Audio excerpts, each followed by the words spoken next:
All right, and we're back for another episode of the Lakers Fast Break podcast. It's Gerald Glassford coming right back at you here from Lakers Fast Break, Pop Culture Cosmos, Inside Sports Fantasy Football, and Game Source. We truly appreciate everyone out there listening to all of our shows. And if you can, please give us a 5-star review.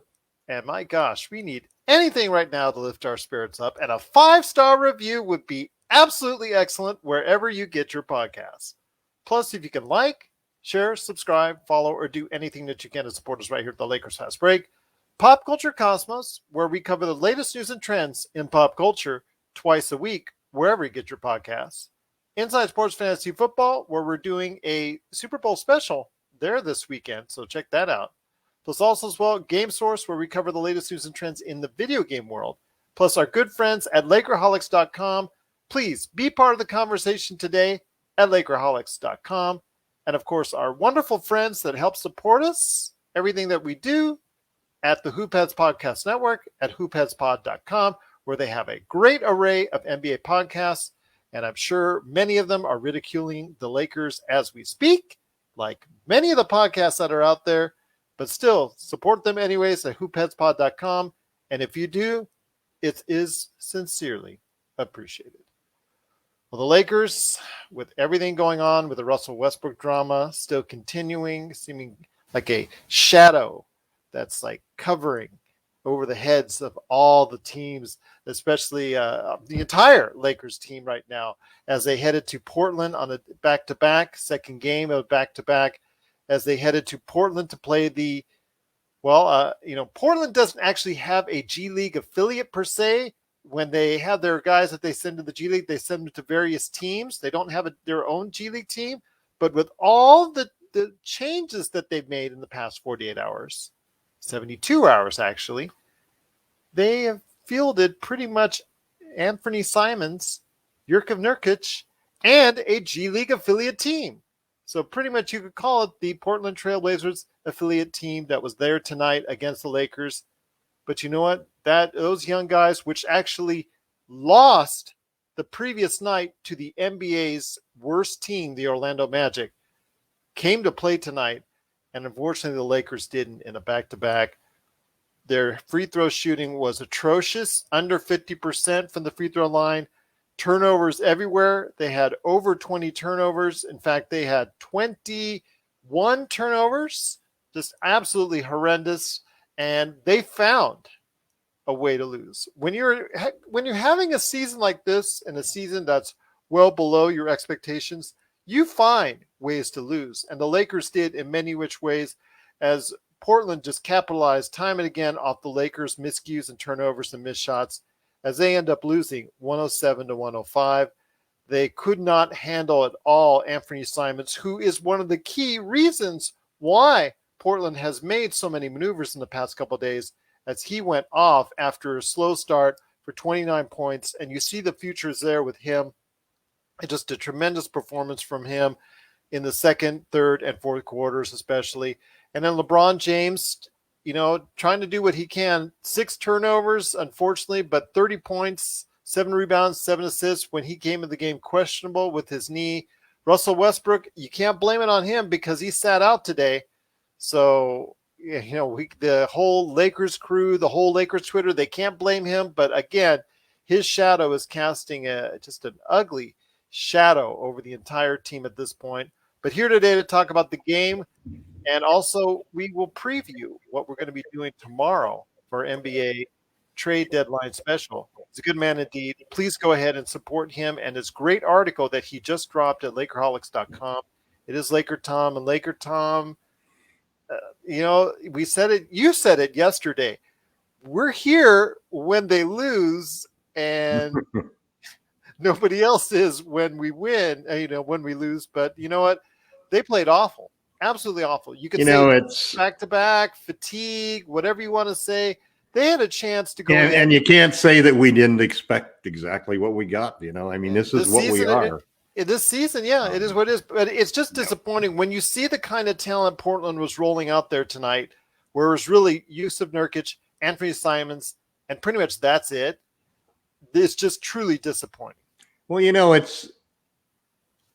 it's such a Dr. Jekyll and Mr. Hyde type of personality to this team, because you would think with Russell Westbrook not playing tonight, which hopefully is a sign that you just don't want to get a player who's going to be traded injured, the day before he gets traded.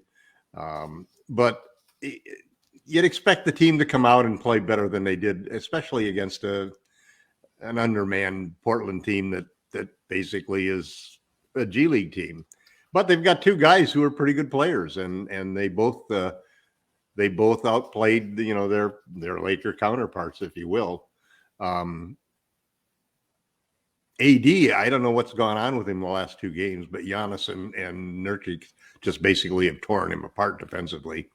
He got his 3 blocks in both games, but in both games he was dominated in the paint. They scored so many points in the paint. I think they won by 28 points in the paint. He got 5 blocks, but again, I just didn't see the effect. Too many times flat-footed, not in position, not really aggressive, not taking enough shots. And then, on the other side of it, LeBron,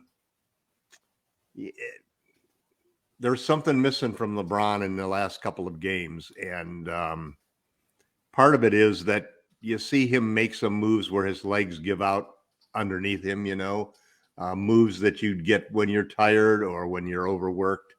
And a lackadaisicalness that's basically, he was coasting a good deal of this game, the carelessness with the ball was, you just hope that this team would at least try to be consistent in the feeling that they give you about what's happening with the game. You'd think that here's an opportunity for them to show that they're really got everything together. And instead they throw any idea that you might have had that anything in the form of any kind of solution was on the horizon just completely has disappeared, I don't know what this team is going to do. I don't know what this front office is going to do. I have no idea what this coaching staff is going to do. But we seem to have deficiencies in every area, and there does not seem to be a dominating voice that really knows what to do in the committee, so to speak, that is making these decisions. So I don't know what to expect in the next 24 hours. By noon tomorrow, we'll find out. I think we'll be covering it, you and I. Yeah, I think it's pretty clear that the Russell Westbrook experiment needs to end. I wrote that today, and this is one of those articles that you just bang out as fast as you can, because that chances are halfway through that something's going to come up on Twitter that's wasted all of the work you've done. But they just have to get rid of Russ. It's all it's going to do is cause the rest of the season to be a tumultuous situation where we're going to end up with fans booing, with players and coaches fighting, and it's not going to be pretty by any stretch of the imagination. And the bad part of it is that we're going to probably have to rely upon Malik Monk really wanting to stay and reward the Lakers for the opportunity to play that he's been given. But if it's not a good experience for the rest of the year and it turns out to be a cancerous locker room, Monk may not want to stay. And then you've only got 1 year left after this year with LeBron James. The Lakers, you don't know what the Lakers are going to do, because they don't really have a philosophy. They don't really have a leader. It's not like Daryl Morey in Philadelphia, for example, or even Danny Ainge in his days with the Celtics. You don't have any idea what Pelinka is going to do. It's not been a consistent type of situation. And when you look at the grades given out to all of the people that we added in the off season, you've got some great successes with Monk and Reeves, and I think Johnson falls in that category, and Melo definitely does. But boy, there's twice as many players on the other side of the ledger that basically don't get a check, that basically have not panned out the way that they're going to do. And we still see that even though we're getting players back from being sick, and we're not missing 4 or 5 players, we're only missing 3 2 or 3 players that we still have holes in the roster. We still have lineups that don't make sense. We don't have really, I just don't feel any hope in the sense that the coaching is going to solve the problem, that the front office is going to solve the problem, or that the players, including LeBron James and Anthony Davis, are going to solve the problem. They haven't played well the last 2 games, the superstars on this team. And some of it is that it's getting to be a longer season every game that you play, and some of it is just that there aren't any easy answers as to why this team is not successful. It's not entirely on Russell Westbrook, and that's obvious that a lot of the same problems that we've had were completely there tonight when Russell Westbrook wasn't. I still think that they need to trade Russ, and I still think that they need to trade Talen Horton-Tucker. I thought he had a great game tonight. It was good to see. Couple of tough. I disagree. Yeah. I disagree on that. Well, he started and ended it well. I was hoping that he was really going to show some people some potential, but anybody who's going to trade for him is not trading for what he is now. They're trading for what he can be down the road. Yes. And they realize that what he is now is heavily influenced by having to play on a team where he's a terrible fit. Well, let me get someone in here, because someone did decide to show up with us today on a loss, and that's a good man indeed. You got to go ahead and check out anytime he's here as part of the team here at the Lakers Fast Break. It is LRob. LRob, great to have you back. Good to see your face, my friend. Just so thankful that you're back with us. Unfortunately, it's on a day where the team just didn't quite look good. Hey, Gerald. Well, it's always to be back home with fellow Laker fans, so we commiserate together. I mean, what is it to say that hasn't already been said? This is a tough team to watch play, man. I mean, being diehard fans. They test your fandom, don't they? We suffer through it, but, I mean, hey, I know franchises have seen a lot worse than us, so it's not that bad. But, boy, just fight. That's all we want to see is some fight. This team just doesn't have any toughness, Just nobody is in there doing the dirty work on the team. I guess the closest thing you got to that is somebody like Ariza.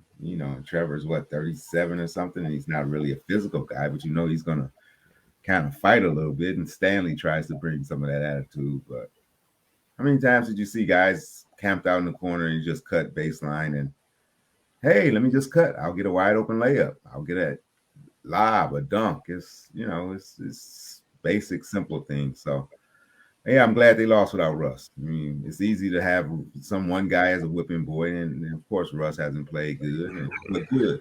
I'm glad he didn't play, so the Lakers lose without him. So now, who are you gonna blame? Who are you gonna blame right now? Because day to day, yes, I understand they were tired of a back-to-back, but LRob, I mean, the execution. I understand that you're gonna probably have a lot more turnovers, and you're gonna miss some more free throws on the second game of the back-to-back.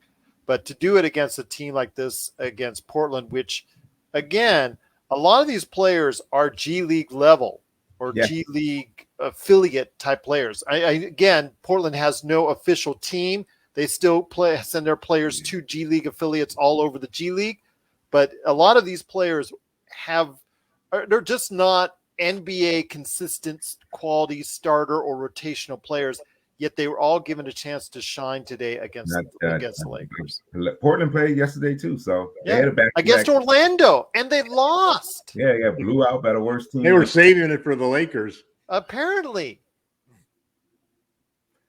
But yeah, Lakers just don't make plays. Winning, I mean, they had 4 or 5 chances to make a couple plays in the last 2 or 3 minutes, and they didn't. I mean, AD shoot 10, 12 times. When he came back from the injury, he looked really good. And he played with a lot of energy, 15 plus boards. And now it looks like he's back down to low energy, low impact AD. Still put up decent numbers, but nowhere near what he's capable of.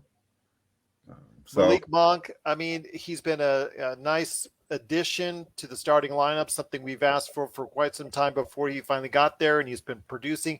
Unfortunately, today he only got up 8 shots, which to me is telling me right there that that's to me is an issue of the coaching staff right there. I have not been hard on Vogel all season long, but when you see a player that can ignite you, that is younger, that can go ahead and produce for you, and has over the past month, Why could they do not actually get him more involved in the offense Yeah, I today? think at the half, what he had 1 shot, maybe 2 shots. Yeah. It's like, hey, you got to run a play for him, do something, figure it out. He's too good of a shooter and scorer not to be putting up shots. And some of that's on LeBron too. I mean, he's the coach on the floor. Run. That's point guard supposed to know how to and when to get people involved. Hey, I'm gonna get you going. Yeah. And so, yeah, right now it's just a team playing without any confidence, without any fire. You see that sometimes right before a trade deadline when they're trying to wait and see what's going to happen. But so I want to hear your thoughts, my friend, on this. Obviously, LakerTom. I mean, I said from the beginning the Westbrook deal was a terrible deal, and we surveyed a few of the guys here already, and they've already said that they want Westbrook gone like tomorrow, and I literally mean like tomorrow. Tomorrow trading is the date.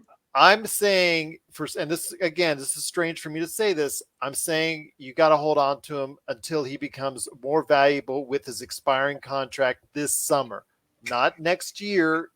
I'm saying this summer, his contract becomes extremely more valuable because it's $47 million coming off the books, and you only have just like I said, it's expiring right there for you, as opposed to having to pay him the rest of this season and next season. You'll probably get a lot less if you try to trade him tomorrow. Your thoughts, one way or the other? Yeah, I always look at what are you trying to accomplish? What is the goal? So the goal is to win a championship. Okay, that's not going to happen. With Westbrook, without Westbrook, this team has showed no signs of being able to get anywhere near that level. So what's the sense in trading him right now? What does that mean? You're not going to get enough back. You're not going to get enough back. So hang on to him and let the season do what it can do.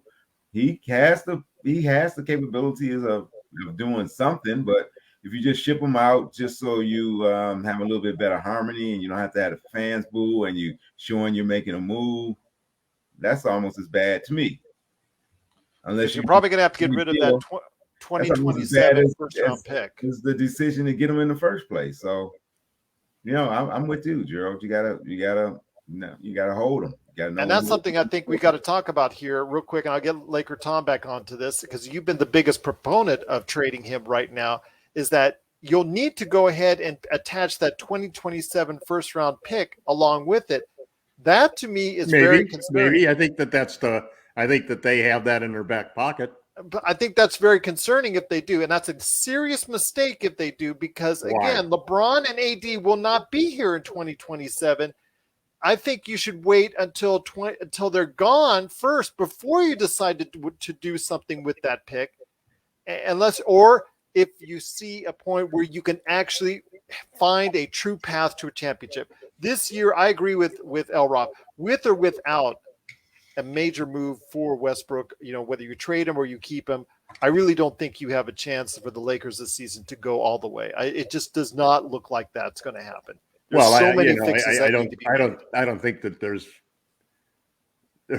definitely, 6 teams at least probably who are have better rosters and are playing better and have more continuity than the Lakers do at this point in time. And any pathway that I would see toward the Lakers winning a championship this year are all sort of pretty miraculous type of pathways that are very unlikely to happen. But does it involve picks? But let me finish.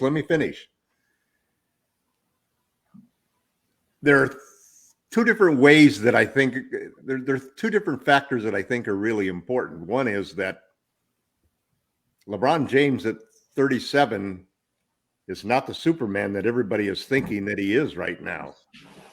And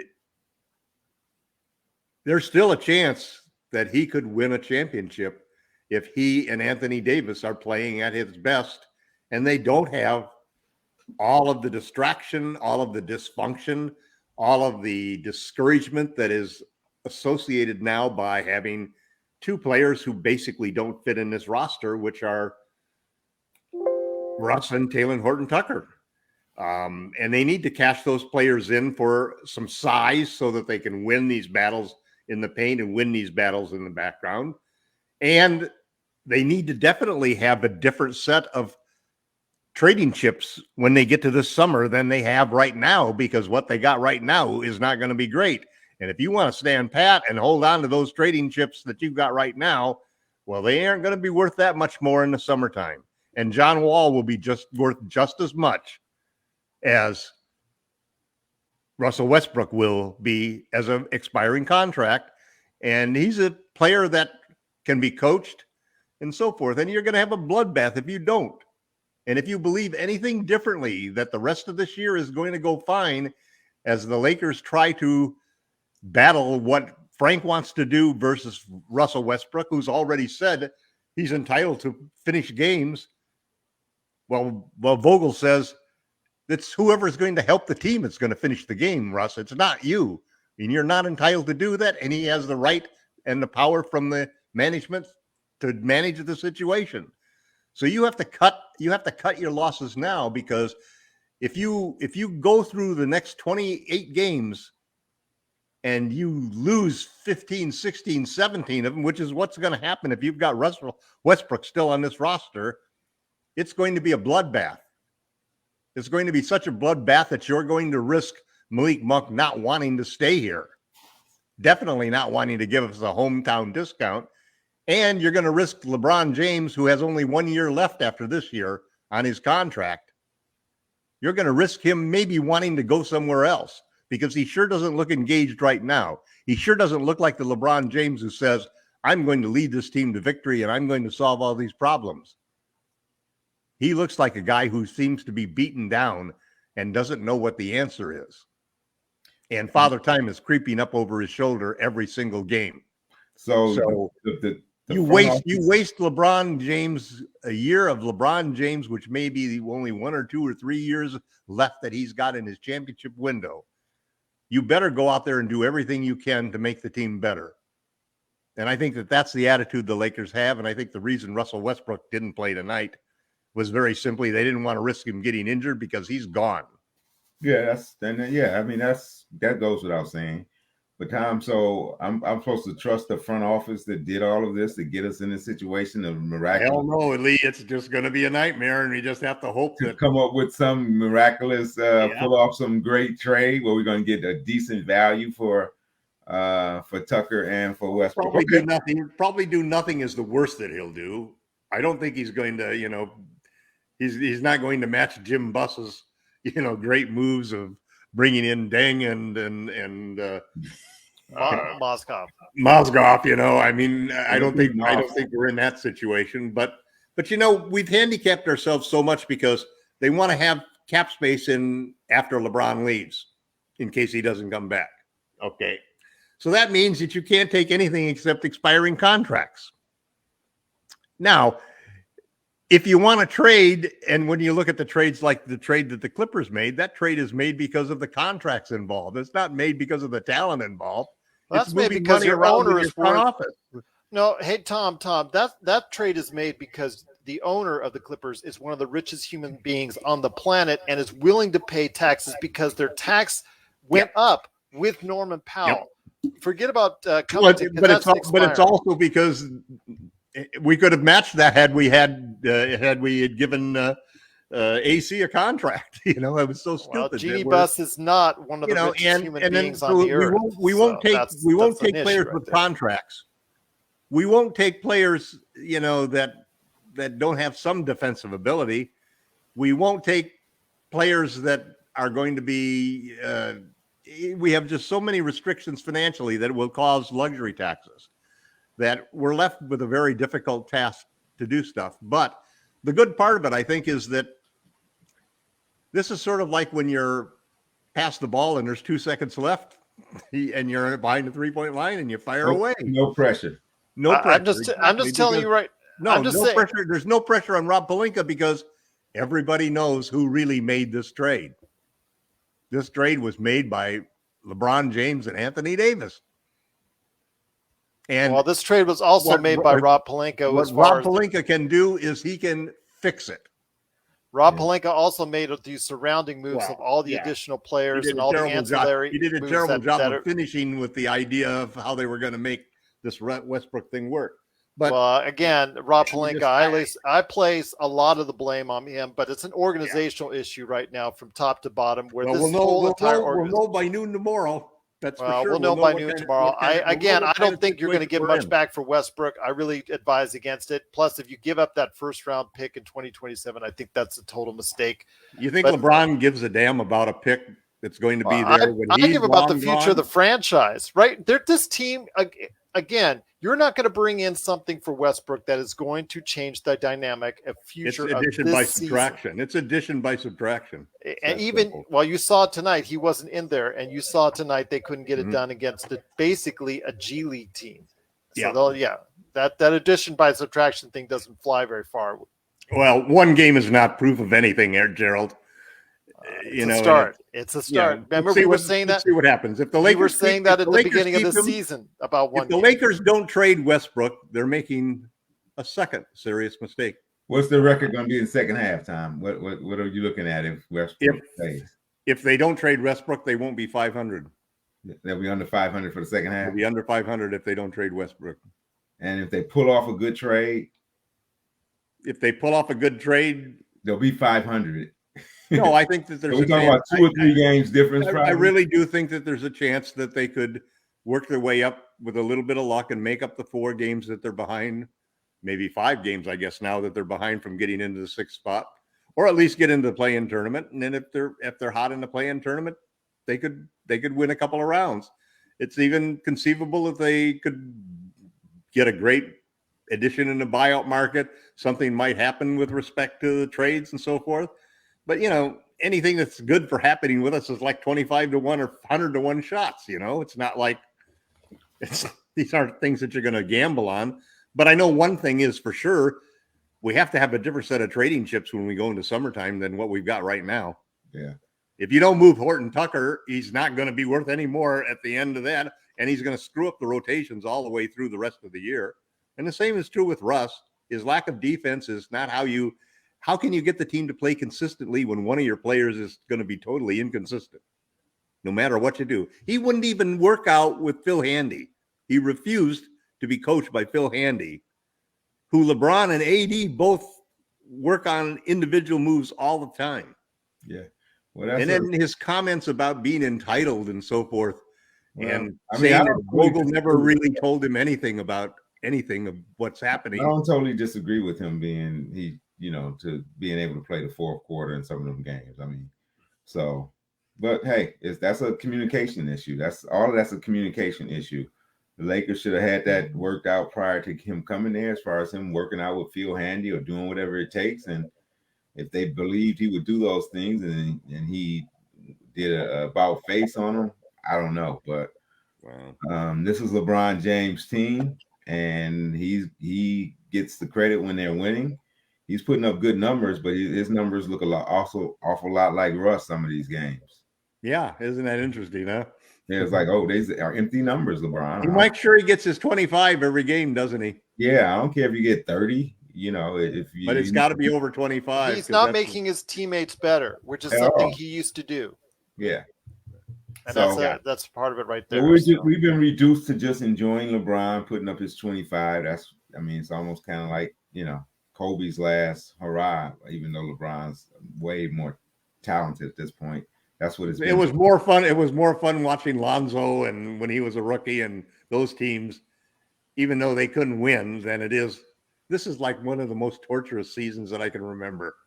It's just because. But we got hope. It's not over. It's not right. It may be tomorrow. Pixie dust. It may be tomorrow. Pixie dust. Yes, let's see what pixie dust need. Again, I don't have very much faith in the front office, but I made better trades on the trade machine the other day that I did. So I'll say that for much. But again, if you have any questions out there or comments, please, the best place to go is Lakerholics.com. Please be part of the conversation at Lakerholics.com.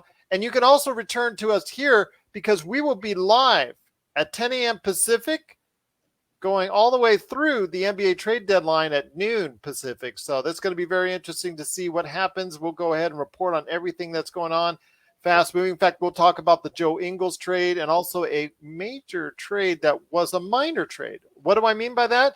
talking about Miami and Oklahoma City making some maneuvers behind the scenes that went almost underneath the radar that could affect the outcome for some trades tomorrow with Miami. So we'll go ahead and talk about all that for 2 hours tomorrow, plus as we go for the NBA trade deadline special here at the Lakers Fast Break. But I want to go ahead and close out with LRob. LRob, great to have you back, my friend. Your thoughts on what we could see for the Lakers in the next 24 hours. Do you see a total change by the time we hit Golden State on Saturday? Well, I think they're going to try. I think they will definitely explore things. Will they be able to pull it off? Oh, boy. I mean, I think, 24 hours ago, 48 hours ago, I would have said no, that they weren't pressed to do it now. Yeah, I mean, after the last couple games, I do think the pressure is on them to figure out a way to make the deal. I just hope that if it's not something that really makes sense, that they don't feel pressured to do something for the sake of doing it. So I guess, if you're asking me, will they? I would probably say I'm leaning toward yes. Am I confident that it'll be a good one or something that I think they should do? No. I'm agreeing with you on that. I think that it's going to have to be a little bit of a show us and see what you can do, because Rob, yes, he may not get all the credit as far as or the blame in this case for the Russell Westbrook trade, but for everything around as far as what he built this season, he gets a lot of blame for it. With Malik Monk and at times Carmelo Anthony, that's pretty much the only thing he's been able to hang his hat on, but mistakes have been around for the entire organization this year. We'll see if they can correct some of those mistakes tomorrow. Guys, it's been great having you both here. I want to mention again, the Lakers did falter in a second game of a back-to-back, 107-105 in Portland. Just very disappointing. The missed free throws, the turnovers, the points off the turnovers, just very disappointing indeed. Hopefully the Lakers can come back on Saturday against Golden State, and we'll be here for that. Again, we'll be here live on the Lakers Fast Break channel on Facebook. If you have any questions for us, it's at Lakers Fast Break on Twitter or LakersFastBreak@yahoo.com. If you have any direct questions for LakerTom, at LakerTom on Twitter or Lakerholics.com. If you have any questions for LRob, I'll make sure I can get it to him as well. If you go ahead at Lakers Fast Break on Twitter. Once again, the Lakers are 26-30, still ninth place in the Western Conference, and that's because New Orleans and Portland are trying hard to, I guess out-duel each other. I know with New Orleans, it's much more assertive that they get into the play-in, so we'll see what happens there. But yes, ninth place in the Western Conference for the Lakers. We'll see if that changes with whatever comes tomorrow. But we'll hopefully see everyone tomorrow for our NBA trade deadline special. We'll have it as a audio podcast afterwards, so please check that out if you're not able to attend live with us. But it'll always be here at Facebook at Lakers Fast Break, and of course everywhere you get your podcasts. Once again, the Lakers lose 107-105. I truly want to thank LRob for staying up late, LakerTom for showing up, and LakerTom and I hopefully will not be arguing back and forth for 2 hours tomorrow. I don't think my voice will be able to take it, but we'll find out. This time tomorrow, we'll see what happens as the Lakers hopefully will make some changes for the better this time tomorrow. But again, we'll be here for the NBA trade deadline special, and also on Saturday for the game after the game against Golden State. We'll be here for both right here at the Lakers Fast Break Podcast.